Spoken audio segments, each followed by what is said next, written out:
Hello दोस्तों, कैसे हो आप। दोस्तों कल वीडियोस नहीं आ पाए, उसके लिए माफ़ी चाहते हैं। और दोस्तों कल ऐसा कुछ हुआ कि मेरे बड़े भाई की बेटी, हमारी बेटी थी, वो कल गुज़र गई, ऑफ हो गई वो गोरेगांव में। तो कल पूरे दिन वहीं पे थे। सुबह सुबह निकल गए थे यहाँ से, सुबह 5 बजे फ़ोन आ गया था। तो निकलते निकलते कल यूवी का स्कूल भी था, तो उसको स्कूल भेजना था, स्कूल भी ज़रूरी था भेजना। तो वहाँ से फिर यहाँ से निकले घर से, वहाँ गोरेगांव पहुँचते पहुँचते फिर टाइम हो गया। फिर सब जो कार्य होता है वो सब करने में बहुत लेट हो चुका था, कुछ 1 डेढ़ 2 बज गया था। तो घर आते आते बहुत लेट हो गया था। फिर आज जैसे कि आज छुट्टी थी, सैटरडे, तो फिर आज कल बहुत थक गए थे, तो आज पूरे दिन थोड़ा आराम किए। कल फिर जाना है वहाँ पे, तो आगे का बताएंगे। तो मेरी जेठानी का फ़ोन आया था कल सुबह 5 बजे कि ऐसे हो गया है, मतलब गुजर गई है। मतलब उन्होंने नहीं किया था, उनके हम ऊपर रूम पे भाड़ुत्री रहते हैं, उनका फ़ोन आया था मेरे पास 5 बजे। तो मैंने मेरे फ्रेंड को भेजा, वहाँ पर रहती है गोरेगांव में। तो उन्होंने देखा, जाके बताया कि हाँ मतलब आपकी जेठानी बहुत रो रही है। मतलब ऐसी सिचुएशन में माँ है वो तो रोएगी। फिर मतलब उन्होंने बताया कि भाभी सही बात है। तो फिर मैं मतलब फिर कल जैसे कुछ सूझा ही नहीं, कुछ काम हूँ, डायरेक्ट हम लोग यहाँ से निकल गए। और फिर बहुत लेट हो गया, जैसे कि इन्होंने बताया रात को, मतलब हम घर पर बहुत लेट आए। तो कल इस पूरा दिन बिजी थे मतलब वहीं पे। तो इसलिए कल वीडियो वगैरह कुछ नहीं, मतलब कैमरा हाथ में लिया ही नहीं दोस्तों। और बस और दोस्तों वो बीमार रहती थी अक्सर, मतलब तबीयत उसकी ख़राब थी, थोड़ा दिखता भी उसको कम था, और मतलब बीमार रहती थी।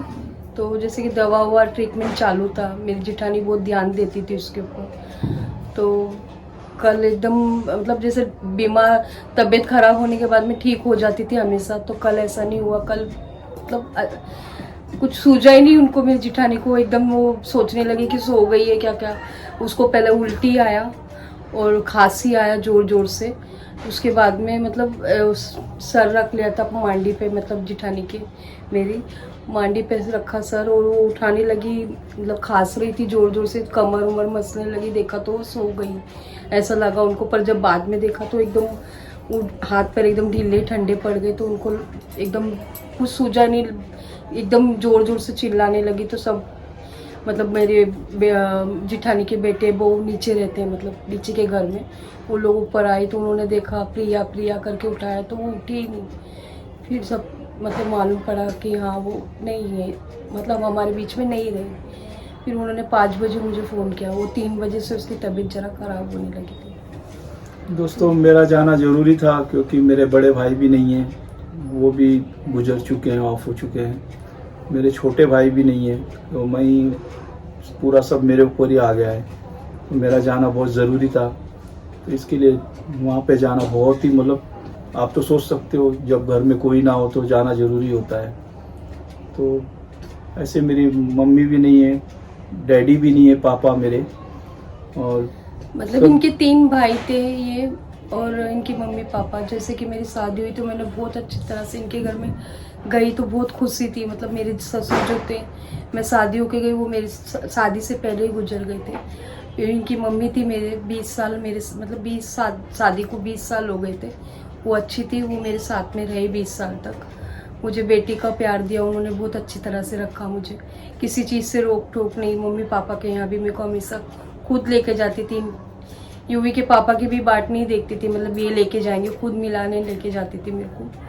मतलब मुझे किसी चीज़ का मुझे एहसास ही नहीं हुआ कि मैं यहाँ की बहू हूँ। लड़की के जैसे रखा और हमेशा खुश रखा। और इनके जैसे बड़े भाई, मतलब मेरी जिठानी और मेरे जेठ, उन्होंने मुझे पसंद किया था, वही मुझे देखने आए थे।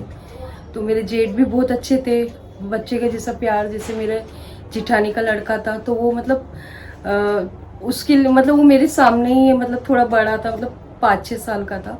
तो जैसे कि दिवाली आती है तो वो जो उसके लिए लाते थे वो मेरे लिए भी लाते थे, मतलब बेटी का प्यार दिया जेठ ने भी। तो मुझे बहुत अच्छी फैमिली मिली है। तो इनके बड़े भाई भी नहीं रहे, मतलब सास भी चली गई, उनको किडनी की प्रॉब्लम थी। तो वो भी मतलब मेरे साथ में अच्छे से रहे। तो किडनी की उससे चली गई, और इनका बड़े भाई को ये पैरालिसिस अटैक आया था, वो उस तरह चले गए। मतलब मेरी जो फैमिली मैंने खुद देखी, जैसे कि मैं शादी होकर गई थी तो हंसते खेलते मेरे सामने थे सब, और जैसे सब एकदम बिखर से गए। मतलब अब यूवी के पापा का ही ध्यान मुझे, जैसे कि कोई नहीं है अब इनके साथ में, इनकी फैमिली का। जैसे कि इनके चाचा चाची भी थे, वो भी चले गए। मामा मामी सब, मतलब फैमिली में कोई नहीं है। अभी इनकी मौसी के बच्चे हैं, इनके मामा के बच्चे हैं, इनके मामा के मतलब भाई हैं जो इनके, वो दिल्ली में रहते हैं। वो भी फ़ोन वगैरह करके पूछते रहते हैं कैसे कैसे ये बच्चे सब। और जैसे कि इनकी मौसी की लड़कियां हैं, 6 मौसी की लड़कियां, और इनके एक भाई है मतलब मौसी का लड़का। तो उन लोग भी अक्सर फ़ोन करके पूछते रहते हैं। तो यूवी के पापा अकेले नहीं हैं, सब मैं भी हूँ, इनका साथ देती हूँ। मतलब कुछ भी इनको मतलब एहसास नहीं होने देते कि इनका कोई नहीं, मैं हूँ इनके साथ में। मेरे बच्चे भी हमेशा इनको कभी उदास नहीं होने देते, खुशी रखते हैं। तो दोस्तों बस इनकी फैमिली में मतलब ऐसे ही है कि मतलब एक ना एक सब साफ बिखर से गए। मतलब अच्छा सा भी नहीं लगता। अब ये खुद जाते हैं गोरेगांव में जैसे, तो इनको मतलब अच्छा नहीं लगता। ये फट से आ जाते, बोलते नहीं चल घर पे चल। मतलब इनको यहाँ अच्छा लगता है, वहाँ इनका मतलब वही जैसे कि अपन जा रहे हैं अपने फैमिली को इन्होंने देखा था, अब जाते हैं तो इनको मतलब अच्छा नहीं लगता वहाँ पर, क्योंकि सब कोई फैमिली का बड़ा है ही नहीं वहाँ पर, तो इनका दिल नहीं लगता है। पर हम लोग हमेशा जाते हैं, जैसे कि मलाड में रूम है, मैंने आपको बताया था, तो वहाँ हम जाते हैं। तो घर पे भी मतलब मेरे जेठानी के घर पे भी जाते हैं। तो दोस्तों बस यही है मेरी। दोस्तों जैसे भी बेचारी उसकी आत्मा को शांति दे भगवान। और आप लोग भी मेरे बच्ची के लिए दुआ करना, उसकी आत्मा की शांति, और उसे अच्छी जगह, भगवान उसको अच्छी जगह दे। तो दोस्तों बस इतना ही है मेरी बच्ची के लिए, आप लोग भी प्रार्थना करें।